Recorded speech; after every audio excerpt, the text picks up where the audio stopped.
মোৰ দৃঢ় বিশ্বাস মাননীয় প্ৰধানমন্ত্ৰী নৰেন্দ্ৰ মোদী ডাঙৰীয়াই যোৱা 10 বছৰে দেশৰ শাসনভাৰ যি ধৰণে পৰিচালনা কৰিলে ঠিক তেনেধৰণে আজি অসমতো মুখ্যমন্ত্ৰী ডক্টৰ হিমন্ত বিশ্ব শৰ্মা ডাঙৰীয়াই তেখেতৰ কাৰ্যকালটো যেনেধৰণে সুচাৰুৰূপে পৰিচালনা কৰিছে আৰু এই ডাবল ইঞ্জিন চৰকাৰৰ যোগেদি অসমৰ বৰাক ব্ৰহ্মপুত্ৰ পাহাৰ ভৈয়ামত বসবাস কৰা সকলো জাতি জনগোষ্ঠী ভাষা ভাষী ধৰ্মৰ লোকে যেনেধৰণে মৰ্যাদা সহকাৰে জীৱন নিৰ্বাহ কৰাৰ অধিকাৰ ভোগ কৰিছে সকলোৱে সামাজিক ন্যায় সামাজিক সুৰক্ষা অৰ্থনৈতিক উন্নয়নৰ মুখ দেখিছে গতিকে সেইবাবে আজি ভাৰতবৰ্ষৰ জনগণ অসমৰ জনগণ ভাৰতীয় জনতা পাৰ্টি নেতৃত্বাধীন এনডিএ চৰকাৰৰ ওপৰত অগাধ আস্থা আৰু বিশ্বাস ৰাখিছে আৰু জনসাধাৰণৰ এই বিশ্বাস উপজিছে কাৰণ যোৱা 10 বছৰে সফলতাৰ যিখন প্ৰতিচ্ছবি বিভিন্ন ক্ষেত্ৰত মাননীয় মোদী ডাঙৰীয়াৰ নেতৃত্বত ভাৰতবৰ্ষৰ বুকুত গঢ় লৈ উঠিল এই প্ৰতিচ্ছবিখনে আজি প্ৰতিজন ভাৰতীয় নাগৰিকক পোহৰ দিছে প্ৰতিজন ভাৰতীয় নাগৰিকে আজি দুগুণ উৎসাহেৰে নিজৰ লগতে নিজৰ পৰিয়াল সমাজ ৰাজ্য ৰাষ্ট্ৰ নিৰ্মাণ প্ৰক্ৰিয়াত আত্মনিয়োগ কৰাৰ সংকল্প গ্ৰহণ কৰিছে গতিকে সেইকাৰণে মোৰ দৃঢ় বিশ্বাস ভাৰতবৰ্ষৰ অন্যান্য সমষ্টিৰ লগতে ডিব্ৰুগড় লোকসভা সমষ্টিৰ ৰাইজেও এনেধৰণে তেখেতসকলৰ শক্তিশালী মন ব্যক্ত কৰিব 140 কোটি জনগণক আস্থা আৰু বিশ্বাসত লৈ সবকা সাথ সবকা বিকাশ নীতিৰে সকলোকে ঐক্যবদ্ধ কৰি ভাৰতবৰ্ষক শক্তিশালী কৰাৰ যিটো যাত্ৰা 2014 চনত মোদী ডাঙৰীয়াই আৰম্ভ কৰিলে এই যাত্ৰাৰ আজি সফল ৰূপ ধাৰণ কৰিলে আৰু ইয়াৰ পৰাই আমি আকৌ নতুন লক্ষ্য স্থিৰ কৰিবলৈ সক্ষম হলো মোদী ডাঙৰীয়াই আমাক লক্ষ্য দিলে 2030ৰ ভিতৰত এইখন ভাৰতবৰ্ষ সম্পদশালী সম্ভাৱনা শক্তিৰে পৰিপুষ্ট ভাৰতবৰ্ষক আমি বিশ্ব তৃতীয়খন শ্ৰেষ্ঠ উন্নত অৰ্থনৈতিক ৰাষ্ট্ৰ হিচাপে আমি গঢ়ি তুলিম গতিকে সেই লক্ষ্য নিৰ্দিষ্ট কৰাৰ লগে লগে ভাৰতবৰ্ষৰ প্ৰতিগৰাকী নাগৰিকৰ মনত বিশ্বাস উপজিছে সেইটো মোদী ডাঙৰীয়াৰ নেতৃত্বতে সম্ভৱ হ'ব মোদী ডাঙৰীয়াৰ দৰে নেতাহে তেনেধৰণে অসাধ্য সাধন কৰিব পাৰে কাৰণ কংগ্ৰেছৰ 60 বছৰ ৰাজত্বৰ কালত তেখেতসকলে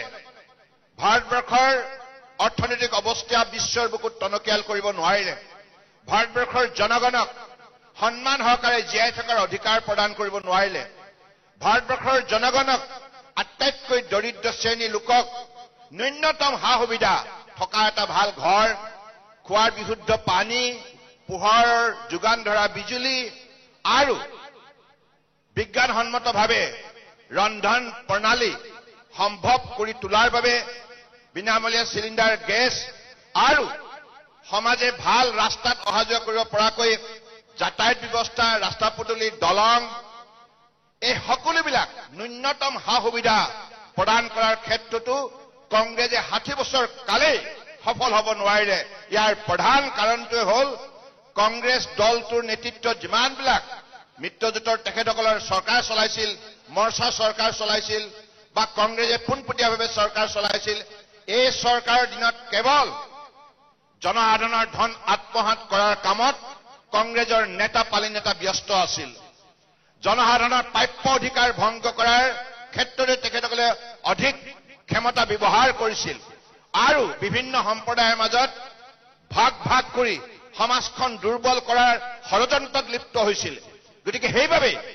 এই মহা অপৰাধৰ বাবে আজি কংগ্ৰেছক ভাৰতবৰ্ষৰ জনগণে শাস্তি দিছে এই শাস্তি দিয়াৰ বাবে আজি কংগ্ৰেছৰ কেনেকুৱা ধৰণৰ দুৰৱস্থা হৈছে আপোনালোকে দেখিছে আজি কংগ্ৰেছৰ সংখ্যা এটা সময়ত 400 ওপৰ আছিল লোকসভাৰ মজিয়াত আৰু সেই কংগ্ৰেছৰ আজি কিমান পুতৌ লগা কেৱল 48খন আসন লৈ লোকসভাৰ মজিয়াত তেখেতসকলৰ স্থিতি প্ৰদৰ্শন কৰিব লগা হৈছে ইয়াৰ মূল কাৰণ জনতাই সেই মহাপাপৰ বাবে কংগ্ৰেছক মহাশাস্তি প্ৰদান কৰিছে গতিকে আনপিনে ভাৰতীয় জনতা পাৰ্টিৰ নেতৃত্বত যে এনডিএ চৰকাৰ পৰিচালিত হৈছে মোদী ডাঙৰীয়াৰ নেতৃত্বত ইয়াৰ পূৰ্বতেও আপোনালোকে দেখিছে যে আমাৰ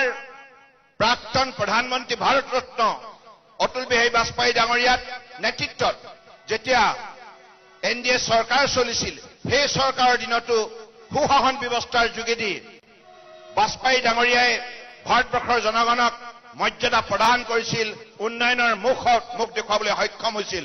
আৰু এতিয়া যোৱা 10 বছৰে 2014 পৰা 2024লৈকে নৰেন্দ্ৰ মোদী ডাঙৰীয়াৰ নেতৃত্বত তেখেতে বলিষ্ঠতাৰে শাসন ব্যৱস্থা প্ৰৱৰ্তন কৰাৰ বাবে সততা নিষ্ঠাৰে দিনে নিশাই পৰিশ্ৰম কৰাৰ বাবে আৰু সকলো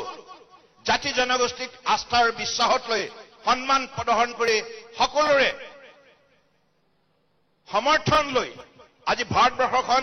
যেনেধৰণে চহকী কৰিলে শক্তিশালী কৰিলে আৰু প্ৰতিজন নাগৰিকে আজি আমেৰিকাৰ দৰে ডাঙৰ ডাঙৰ ৰাষ্ট্ৰ বা চীন দেশৰ দৰে উন্নত ৰাষ্ট্ৰ জাপান জাৰ্মানী সেইবিলাক ৰাষ্ট্ৰৰ লগত ফেৰ মাৰিব পৰাকৈ ভাৰতবৰ্ষখনক আজি সজাই তুলিলে গতিকে সেইবাবে আগন্তুক দিনত এইখন ভাৰতবৰ্ষই বিশ্বৰ আটাইতকৈ শক্তিশালী উন্নত ৰাষ্ট্ৰ হ'ব সেই লক্ষ্যৰে এই বিকশিত ভাৰত সংকল্প যাত্ৰা বিকশিত ভাৰত সংকল্প যাত্ৰা এই যাত্ৰাক মোদী ডাঙৰীয়াৰ নেতৃত্বত আগুৱাই নিব লাগিব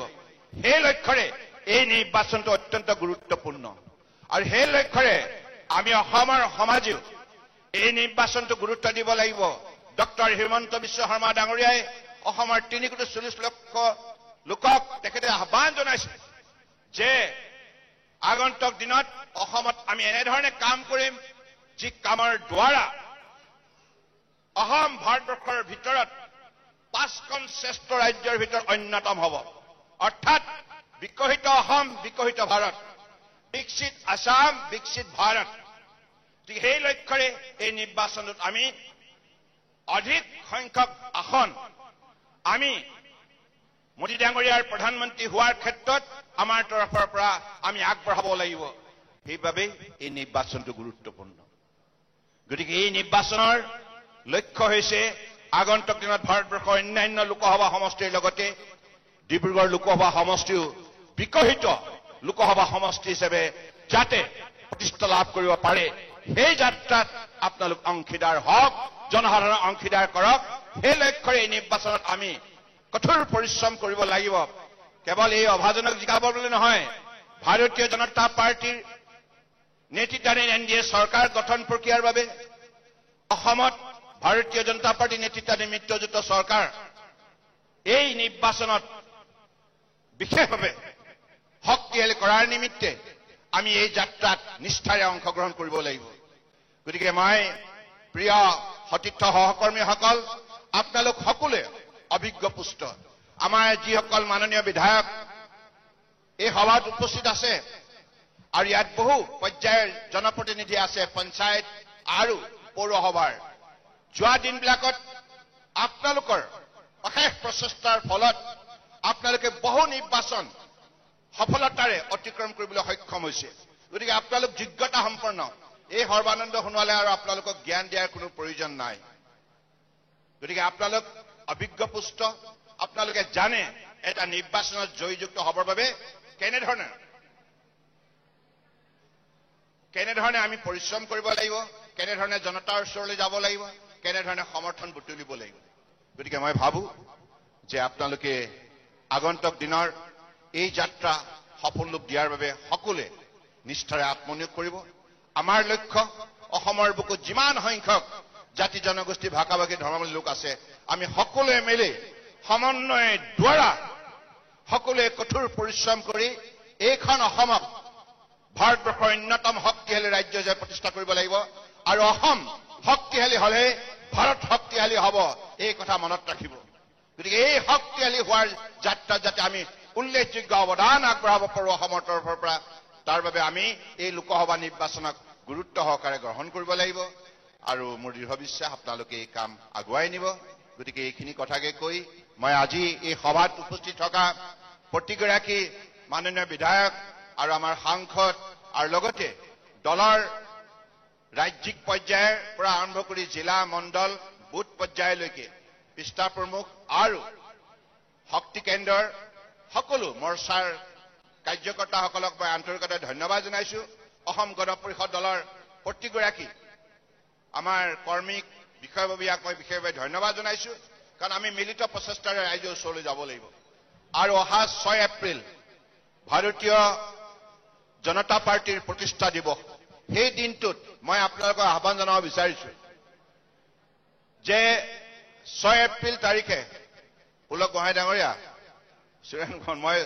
6 এপ্ৰিল তাৰিখে এটা আহ্বান জনাব বিচাৰিছোঁ 6 এপ্ৰিলটো আমাৰ প্ৰতিষ্ঠা দিৱস ভাৰতীয় জনতা পাৰ্টি সেই প্ৰতিষ্ঠা দিৱসত যাতে আমাৰ লোকসভা সমষ্টিত থকা প্ৰতিটো বুথ কমিটি সভাপতি সম্পাদকৰ ঘৰত যাতে পতাকা উত্তোলন হয় প্ৰায় 2000 ওচৰা-ওচৰি আমাৰ বুথ কমিটি আছে প্ৰতি গৰাকী আমাৰ বুথ কমিটি কৰ্মকৰ্তাৰ ঘৰত যদি পতাকা উত্তোলন হয় সেই দৃশ্য কিমান সুন্দৰ হ'ব আৰু ইয়াৰ লক্ষ্য হ'ব যে ভাৰতীয় জনতা পাৰ্টি সদায় জনতাৰ স্বাৰ্থত আত্মনিয়োগ কৰি নিষ্ঠাৰে সেৱা আগবঢ়াবৰ বাবে প্ৰতিজ্ঞাবদ্ধ যিটো কাম নৰেন্দ্ৰ মোদী ডাঙৰীয়াই হাতে কামে কৰি যোৱা 10 বছৰে তেখেতে ইতিমধ্যে প্ৰমাণ কৰিছে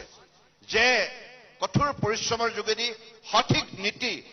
শক্তিশালী সিদ্ধান্ত সঠিক পৰিকল্পনা সঠিক আঁচনিৰ যোগেদি সৰ্বাংগীন উন্নয়নৰ বাবে ভাৰতীয় জনতা পাৰ্টিয়ে কাম কৰে আৰু কাম কৰি যাব গতিকে সেইভাবে আমাৰ মিত্ৰ দল আমি সকলোৱে মিলি যোৱা 2014ৰ পৰা এইখন অসমত আমি যেনেধৰণে কাম কৰি আছো